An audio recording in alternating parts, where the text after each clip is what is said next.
Hi, I am going to try to do some reading tonight before I head over to my sister's. It's been a while since I have done some reading from Walk in the Light series restoration.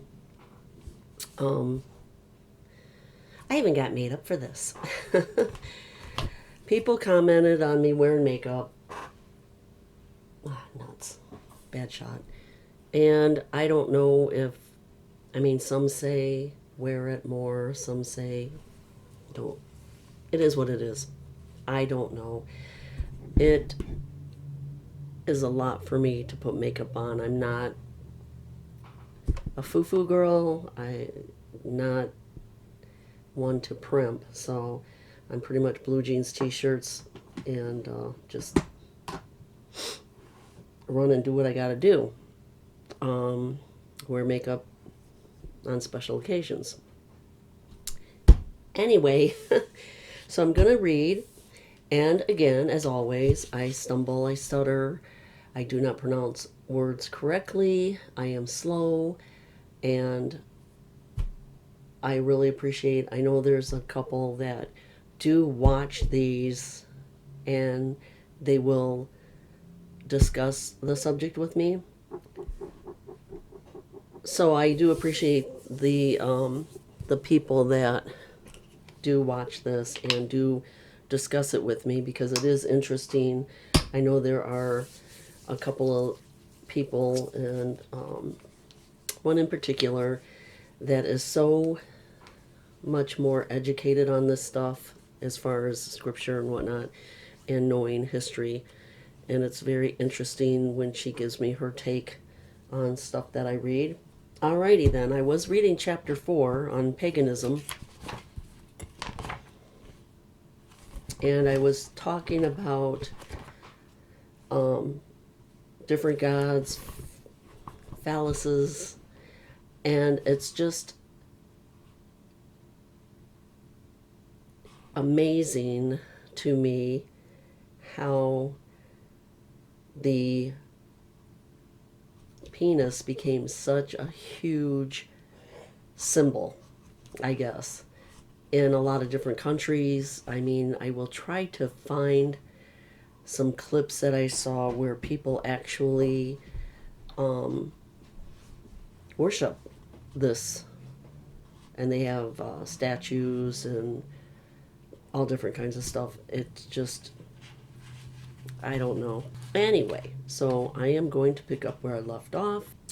The similarities between Roman and Greek mythology is a vivid example of the common roots of Babylonian worship that undergird the nourish many modern religious systems. The subject of page Oh my goodness gracious, this is what I'm talking about, right? I can't talk. The subject of pagan cultures and history is far too vast of a topic to fully address in one chapter, or even an entire book, for that matter. So all we can do at this juncture is generalize. And I think that he actually did write a book on paganism, if I'm not mistaken.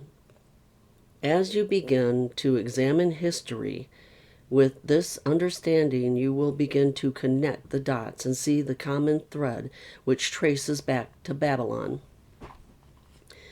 After the scattering of Babel, Yahweh began to call out a people who would choose to love and obey him. In Bereshit 11, we read that Abram, a descendant of Shem, was called out of the land of Ur, which is a southern Babylon, which is in southern Babylon, to Haran. Both of these regions were known to worship Sin, the moon god. Abram later moved his family to the land of Canaan, whose principal deities were Baal, El, and Astory.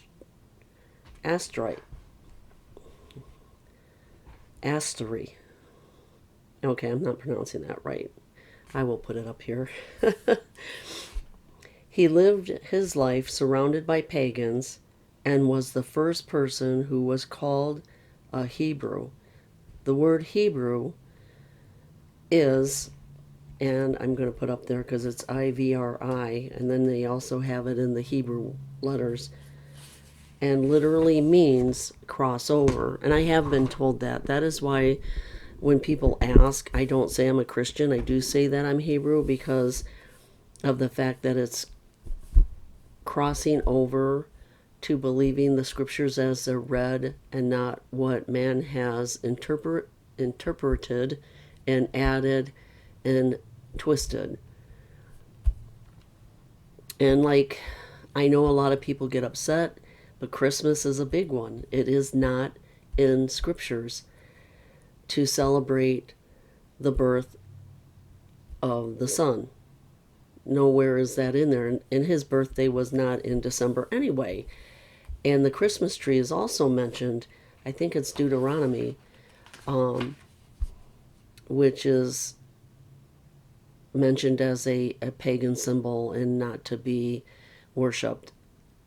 And I know a lot of people really get upset when I say anything about Christmas or Easter, and I don't argue with them. You do what you want to do. I am one to agree to disagree, and I do not believe in. I'm going off on a tangent here because I see so much anger and so much hate, and I wonder what happened to people loving each other regardless, agreeing to disagree. I mean, I can still care and love someone despite the fact that in my opinion I may say, okay, what you're doing is a sin in my eyes or what I know, but I'm not going to badger you. I'm not going to judge you.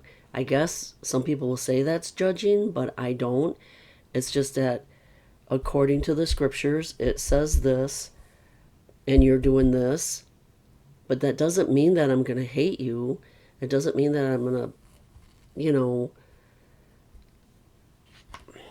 slam the door in your face, I guess. I mean, there are certain things that I would not allow in my home, but what you do, I mean, I'm going off on a tangent. It hurts that people are so mean.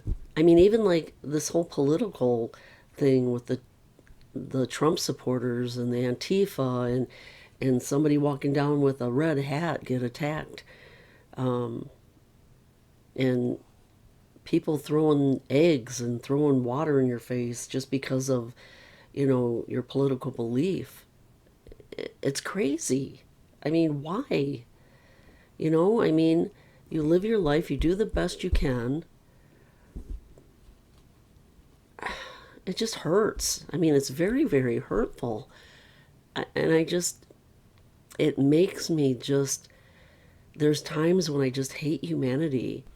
There are times when, I mean, something happens and it puts your faith a little bit more into, humanity doesn't suck so bad, but more than not, I think this world is just on the verge of. So Abram, who was later named Abraham, was called a Hebrew because he crossed over the river. He was a sovereign who was different from those who lived in the land that he traveled. He and his household served and obeyed Yahweh, and he and his seed were directly identified with Yahweh. In fact, Yahweh is often described as Elohim of Abraham, Isaac, and Isaac, and Jacob. It was through his lineage that Yahweh would work his plan of restoration through his covenant.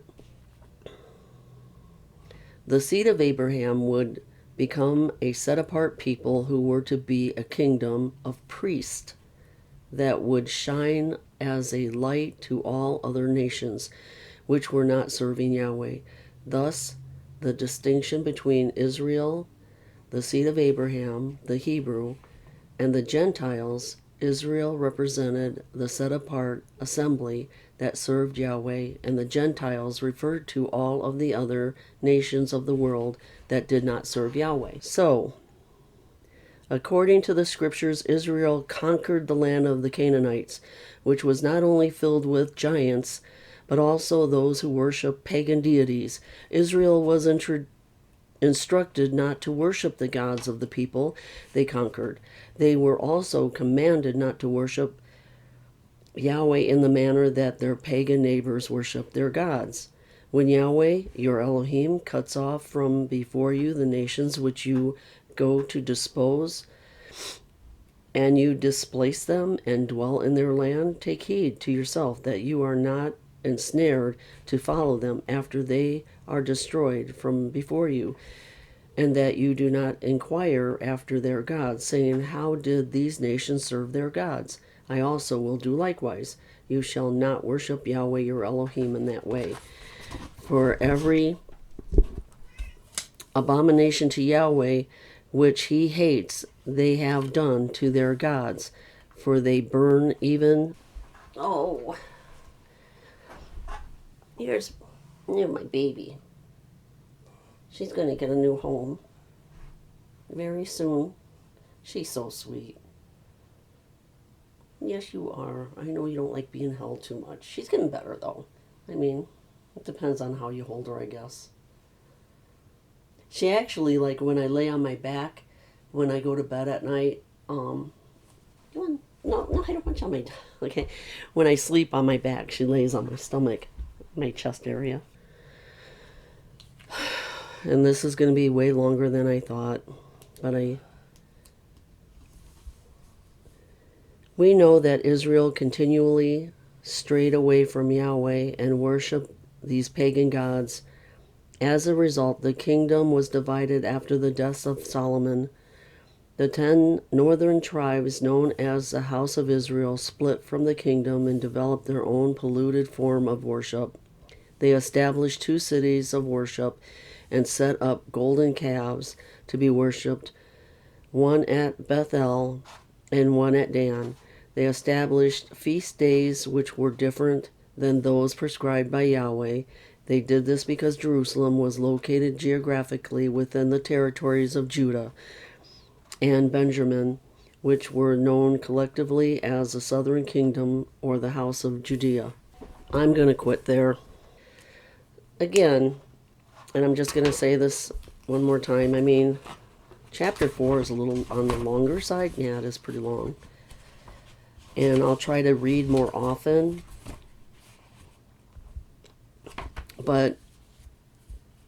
And I will have to look some stuff up because, I mean, the Catholics are the most notorious for the pagan worship, bringing it into... a lot of the religions brought in the pagan practices in order to get more people into their congregations, to merge everybody, to feel like everything's more acceptable, and that's not right. And it's even worse today. I mean, the so-called church today is so corrupt in so many ways. I'd be hard-pressed to find one that really spoke the truth, as I know it. I mean, just strictly going by Scripture. And even those that say they go by Scripture still fail to use the Father's name, the feast days, as we know, as in Scriptures, as we're supposed to follow it, not to follow the pagan holidays such as Easter and Christmas and that. It would be interesting. But anyway, I digress. I am going to cut this short, and I will continue again when I, probably tomorrow I'll do a little bit more reading. I'm going to go ahead and wash this off. It's kind of making my face itchy. So either that or I'll wash it off at my sister's. I got to go for dinner and hang out with her tonight, and spend sister time together. So I will talk to you all later. Let me know what you think. Give me your 2 cents. I don't want any hate. I prefer to agree to disagree, be civil, treat people. I mean, what happened to treating people as you would want to be treated? Be kind. What happened to the kindness in this world? It's hard. It's hard, and I know there's a lot of evil out there. So even being kind is hard because Satan is at work, and when you have certain people that are so evil,